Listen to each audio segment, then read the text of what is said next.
बहुत स्वागत है जी सारे विद्यार्थियों का। एक बार फिर साढ़े नाल मौजूद ने अमरजीत सिंह कंवर जिहड़े कि ब्रॉडवे इमीग्रेशन सर्विसेज नूं रिप्रजेंट करते हैं।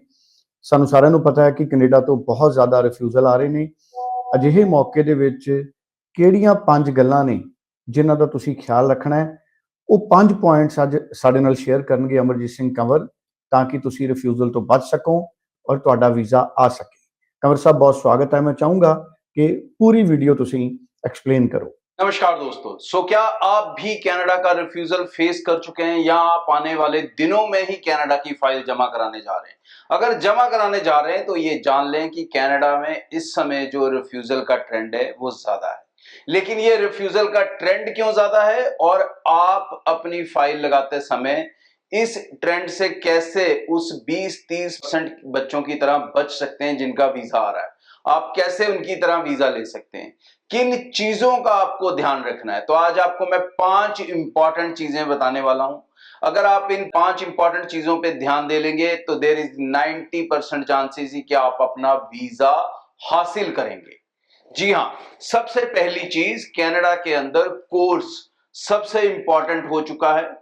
क्यों हो चुका है? क्योंकि आप अगर देखें आईआरसीसी को तो उन्होंने एक लिस्ट दे दी। उन्होंने कितनी मेहनत की होगी कि हजारों कोर्सेज में से 966 कोर्स उन्होंने लिस्ट किए। ये उन्होंने हार्डवर्क किया है तो किसी कारण से किया है। उन्होंने डिप्लोमा प्रोग्राम में से टोटल 966 कोर्स लिस्टेड किए, जिसके अंदर वो पोस्ट ग्रेजुएट वर्क परमिट आपको देंगे। मतलब ये वो कोर्सेज हैं जिसके अंदर वो आपको वेलकम करते हैं।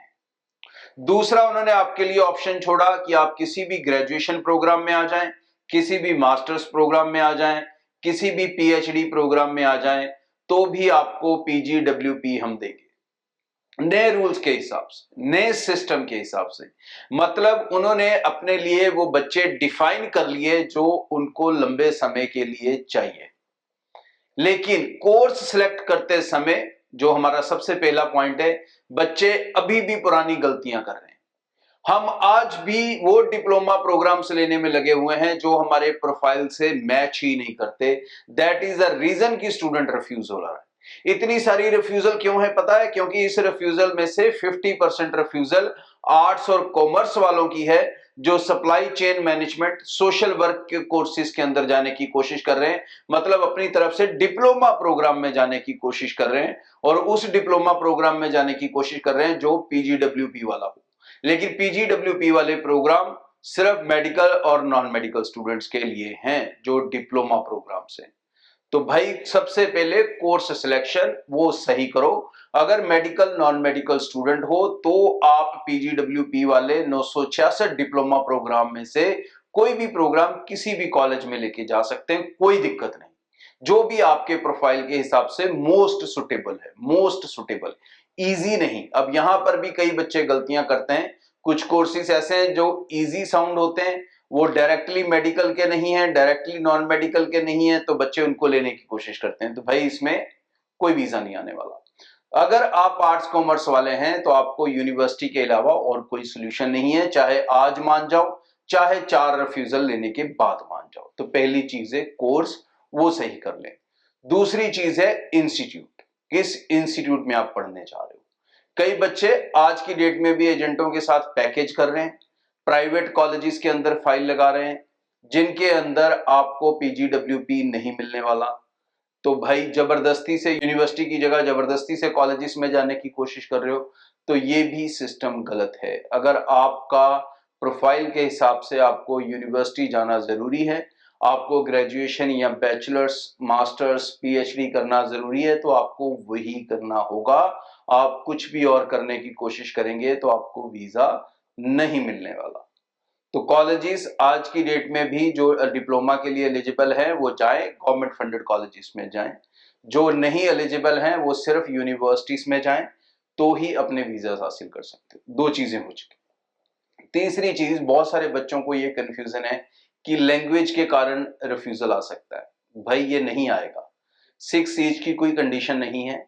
आप जब भी अपनी फाइल बनाएं एसओपी में मेंशन करें कि जो स्कोर आपको अपना कोर्स कंप्लीट करने के लिए इंस्टीट्यूट की तरफ से चाहिए, वो कोर्स आपके पास और आप उतनी इंग्लिश जानते हैं कि अपने कोर्स को सक्सेसफुली कंप्लीट कर सकते हैं, इसका बाकायदा रेफरेंस दें, तो आपको ऐसा कोई रिफ्यूज़ल नहीं मिलने वाला है। क्योंकि अगर किसी यूनिवर्सिटी ने, किसी कॉलेज ने प्रोग्राम की रिक्वायरमेंट्स में लिस्ट किया हुआ है कि इतना ही आइल्स चाहिए, इतना ही पीटी चाहिए और आपके पास उतना आइल्स और पीटी है, तो भाई ये आपकी स्पोर्टिंग थिंग है और आपको इससे घबराने की जरूरत नहीं है। बेशक उसकी वेबसाइट का लिंक या प्रिंट अपने एसओपी के साथ आप अटैच कर सकते हो, जहां पर कोर्स की रिक्वायरमेंट्स लिखी हैं, आपको किसी तरह का अगर डाउट है तो। चौथी चीज है आपकी इनकम। बहुत सारे लोग यहाँ पे गलतियां कर रहे हैं। इनकम के रूप में जब कनाडा एम्बेसी आपसे एक्सेप्ट करेगी तो सिर्फ 2 डॉक्यूमेंट्स, वन इज फॉर्म 16 जो गवर्नमेंट एम्प्लॉयज को मिलता है और बाकी सबको देनी पड़ेगी आईटीआर रिटर्न्स। आईटीआर रिटर्न्स के अलावा कोई और सोल्यूशन नहीं है। आईटीआर रिटर्न्स मिनिमम आपकी 10 से 12 लाख होनी चाहिए, मतलब मदर फादर की मिलाकर भी हो सकती हैं या किसी एक जाने की भी इतनी हो सकती हैं, लेकिन इसमें दादा दादी, बड़ी बहन, बड़ा भाई ये सब ऐड करने की कोशिश ना करें। अगर आपके माँ बाप हैं, वो अलाइव हैं, तो उन्हीं की ही आईटीआर्स यहाँ पर लगाएं और मिनिमम वैल्यू 10-12 लाख से ऊपर रखने की कोशिश करें। पांचवी इंपॉर्टेंट एंड लास्ट चीज है आपके फाइनेंशियल पार्ट। फाइनेंशियल पार्ट के अंदर ये मान लें आज की डेट में पूरे साल की फीस देनी होगी, पूरे साल की जीआईसी देनी होगी और प्लस आपका कोर्स का जो सेकेंड ईयर का फीस है, मिनिमम उतने फंड साथ में अपने सेविंग अकाउंट में आपको जरूर दिखाने होंगे। अगर आप ये सारी रिक्वायरमेंट्स मीट करते हैं तो आप 90% अपने वीजा को सक्सेसफुली हासिल कर सकते हैं। ਸੋ ਬਹੁਤ ਬਹੁਤ ਧੰਨਵਾਦ। ਬ੍ਰੌਡਵੇ ਇਮੀਗ੍ਰੇਸ਼ਨ ਸਰਵਿਸਿਜ਼ ਤੋਂ ਸਾਡੇ ਨਾਲ ਐਕਸਪਰਟ ਮੌਜੂਦ ਸੀ। ਸਕਰੀਨ ਤੇ ਨੰਬਰ ਹੈ 90238 90238। ਇਸ ਨੰਬਰ ਤੇ ਟੈਲੀਫੋਨ ਕਰਕੇ ਤੁਸੀਂ ਜ਼ਿਆਦਾ ਜਾਣਕਾਰੀ ਹਾਸਲ ਕਰ ਸਕਦੇ ਹੋ। ਤੁਸੀਂ ਕਿਸੇ ਵੀ ਨੇੜੇ ਦੇ ਦਫ਼ਤਰ ਦੇ ਵਿੱਚ ਵਿਜ਼ਿਟ ਕਰ ਸਕਦੇ ਹੋ। ਤੁਸੀਂ ਆਨਲਾਈਨ ਬ੍ਰੌਡਵੇ ਇਮੀਗ੍ਰੇਸ਼ਨਸ ਦੇ ਨਾਲ ਆਪਣੀ ਫਾਈਲ ਲੌਂਚ ਕਰ ਸਕਦੇ ਹੋ। ਤੁਸੀਂ ਕਾਲ ਕਰੋ 90238 90238। ਅਗਰ ਪੂਰੀ ਕਲੈਰਿਟੀ ਹਾਸਲ ਕਰੋ, ਕੋਈ ਕਨਫਿਊਜ਼ਨ ਹੈ ਤੇ ਵਾਰ-ਵਾਰ ਪੁੱਛੋ। ਬਹੁਤ ਧੰਨਵਾਦ।